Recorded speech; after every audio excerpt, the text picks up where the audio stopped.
And the answer is yes.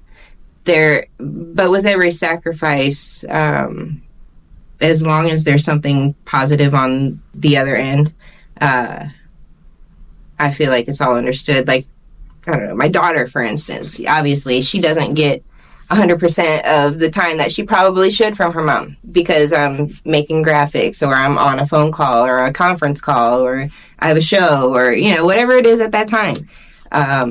But then I hear her in her room, pretending to talk to her podcasters in her mirror and stuff like that. So is it a bad thing, really? Or is she really learning to be a little mini-me? And that's exactly what's going on. So sacrifice, yes, but with good intentions. And as long as things like that keep happening, it's inspirational. So it's, people ask me, because I don't make music, why do I do what I do? Or, how am I successful? I'm successful when the team wins because I'm a lot of times connecting the dots and giving them the tools that they need in order to do so. So with that, with that being my mindset, teamwork makes the dream work really is a thing in my world. So I've just been strategic in selecting who to work with and who to keep in my immediate circle and make sure they have the same mentality, because if they don't, they got to go. There is no I in team, they say, but there is a me. That's, everybody has a little smart ass comment at the end. But when you have a group of people, no matter how big it is, it could be 2 people as a group, 5 people as a group, however big it is. If those people have the same mentality and a common goal, it can blossom into many different things because everybody's potentials are different. And if everybody agreed all the time, nothing great would ever be invented because there'd be no conflict of interest. So, I was gonna say, how does egos collide? Exactly. But if you have 2 people or more working as a team and do studies and whatever, conferences or meetings, and you reflect on those things, you achieve great things, unique things. Let's say if a local artist is listening right now, he wants to know a budget for a single that he wants to work in his city, specifically just to have his name around the city. One song, let's say the song is of good quality, high quality.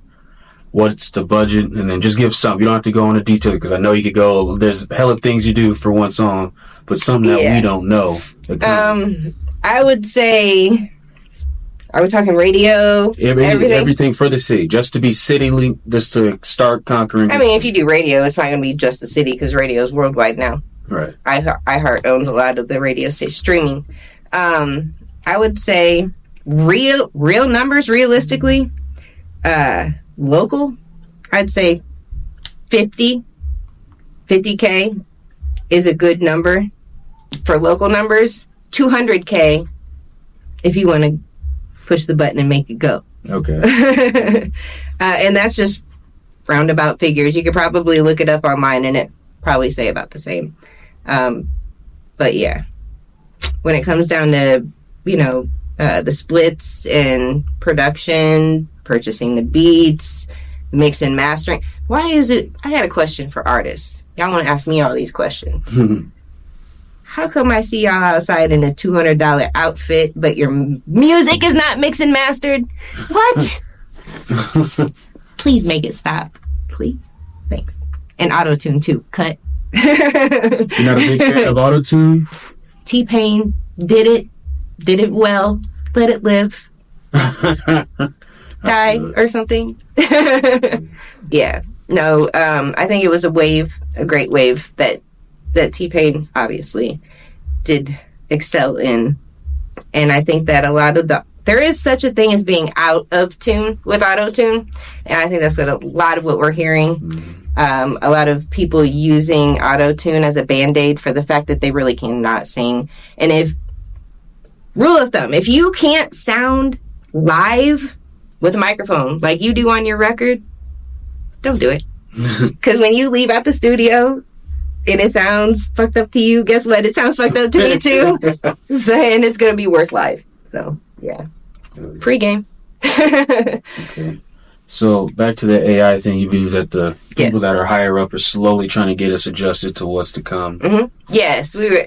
How do we get off subject? Well, ADD. The AI. Yes, I believe that they are slowly introducing us without textbooks. You know what I mean? How to? You see 2-year-old kids. Yep.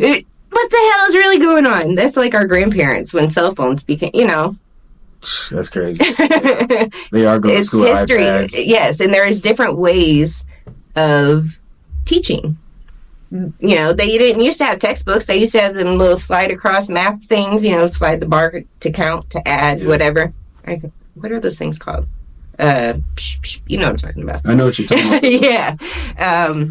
So, with that being said, once you hit a certain age, you're, as an adolescent, my parents don't know shit, but then you're having an epiphany at about 30, 35, like, maybe mom did know a little bit about life a little bit, but I still know more, and then you keep going. Because at that point you do know more, because you know more about life as it is now. They knew more about life as it was in their time. So it is dated information, but they're still, OG. I mean, they were the OG of their time. Yeah. So, yeah. Who is your role model in this game that maybe is doing what you're doing, maybe you want to get there, or anything of that nature in the game? My role model, honestly, when it comes to life in itself, I would say I idolize more probably my dad. But idolize like professionally, or just someone that you aspire, or someone that gives motivation to keep going. You know what? I'm in competition with myself yesterday. I'm only trying to be better than I was yesterday, today. If I can do that every day, I think I lived a successful life. Oh, yeah. So, yeah, that's my answer. So, explain St. Louis for me. I've never been. Is there always shows every weekend going on in hip-hop? Is that why, another thing about it? Are people searching for it? Kind of like you said, everybody has a hand in it. Is there a way we could change that in Fort Wayne? You know what? The industry's changed a lot in St. Louis in the last few years. How primarily a lot of violence. We all know St. Louis is numero uno on the list of most dangerous cities.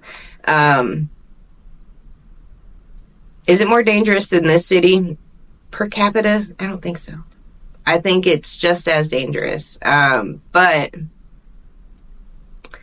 the venues, they crack down and they'll refuse to do a certain type of show or a certain artist or whatever. It's political. I get it. But so with that being said, East St. Louis, for those of you that don't know, is not actually in Missouri. It's in Illinois. It's just the name of a city in Illinois. It's East St. Louis, Illinois, St. Louis, Missouri. Just like Kansas City, Kansas City, Missouri. Okay? Yeah. 2 different places. But East St. Louis is where all the titty clubs are at. And that's where all the big popping clubs that we do shows at are at. If they're not across the bridge, they're like in the city inside St. Louis, like in the city limits. The county is, forget about it. So with that being said, with the industry changing so much and those opportunities being limited, no, not every weekend anymore. It used to be, though. Just like Pierre's. Mm-hmm. Used to have the V with Big Keys, DJing. I'm that old. When it was like a techno club, a karaoke bar, all at one time. Yeah. Not anymore. And it's because now they're doing a good job of getting things going again. And I've been participating in a lot of the hip hop stuff going on. I did my first show there and made myself visible. Like I said, February the 10th actually was the date. I brought PBE Pluto and Rap A Lot Midwest to Pierre's for a show. And I didn't put my name on the flyer presented by. I didn't even put my logo on the flyer. I didn't put presented by anybody. I wanted kind of it to have the reverse effect. I wanted people to know that the show was happening, but I wanted them to be asking each other who did it. And only a select few people that participated in the show actually knew. So everybody, gossip, that's how it is. People are just gossipy. I play onto that. I played into that, and here we are 6 months later, and I've done that show. I participated with DJ. No, he says he's a question, not a statement. Who is Kilo? Question mark. The DJ here in Fort Wayne, Kilo, is a business partner of mine. And when, he realized what I was trying to achieve, he allowed me to participate in shows. I Swear Vezo at Pierre's, Finesse 2 Times at Pierre's. Were you at that show? No, I know those artists. I listen to them on my playlist. If you saw Finesse 2 Times show in Fort Wayne, for those of you watching, if you saw the live Baby Goat that they actually walked on stage with them, that was us. That was Rap A Lot Midwest. That was Ink Dog, actually, and Dreadheaded Cowboy from Chicago. And then I invited them back here for the toy drive that we just did December the 1st, the same day as the Little Skies concert at Pierre's, which was packed. It was crazy. It was like 1,200 people. The toy drive, we donated the toys to Scan, which they furnish toys and household needs and things for foster homes here in Fort Wayne. So we actually delivered the presents in person. We took them down there wrapped and everything. So it was an experience. A couple of the artists that I work with grew up in homeless shelters and foster communities, and it was really touching to see them give back, because now they're idols of these kids coming up, and they can coach and be big brother or whatever, and they're willing to do that too. So it's an experience. Oh yeah. Yeah. Where do you see yourself, let's say, in 5 to 10 plus years?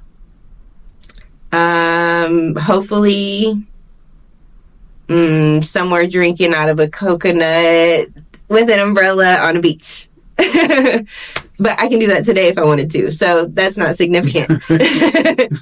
I would like to see myself 5 years and 1 day better than I was the day before. Yeah. Do you have any closing remarks you want to say, or anybody who's watching? Yeah, shout out to everybody that has supported me since day one. Because if you notice, well, you probably don't know, but a lot of, what's up, Facebook? You hearing all this mess?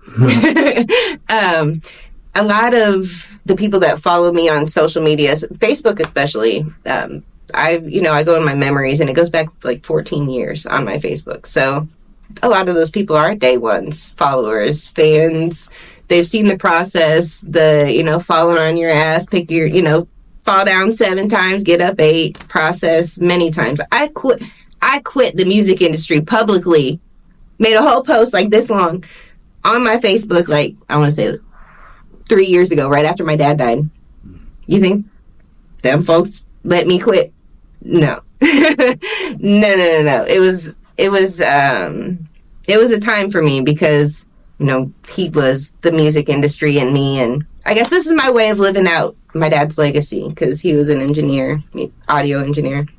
So I built the core of my team around my producers and engineers, instead of what most people do is artists or DJ coalitions. The producers don't get much time, FaceTime, interview time and things like that. They're stuck in their dungeons and their, Pro Tools or FL Studios or whatever they use. They don't come out. They're not social very much. So having somebody like me that is, extra, what they're not, that doesn't know how to do what they do, I'm no competition for them. So, but we have a common goal, and the process to get there, my process is a little different than theirs, but I utilize their services just as much as they do me. They do PR for me, and I do PR for them. Like, it's just consistently teamwork. Yep. So your network really does determine your net worth. It really does. Thank you. You're welcome. Thank you for stopping by. See you later.